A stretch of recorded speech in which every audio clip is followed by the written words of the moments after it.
Merhaba, ben Yiğit Haydaroğlu. Biz projemizde doğada bulunan bitki türlerinin ve ağaçların duygu dünyamıza yansımalarının anlamlandırılmasını ve aktarılmasını amaçladık. Her düzeyden bireyin doğa edebiyat ilişkisini anlamasını sağlamak istiyoruz.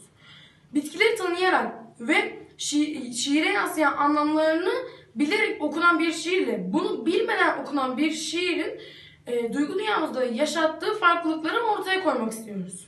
Doğa ve edebiyat ilişkisinin duygu dünyamızdan yansımalarının ders kitaplarına da girmesini sağlamak en büyük amaçlarımızdan da biridir.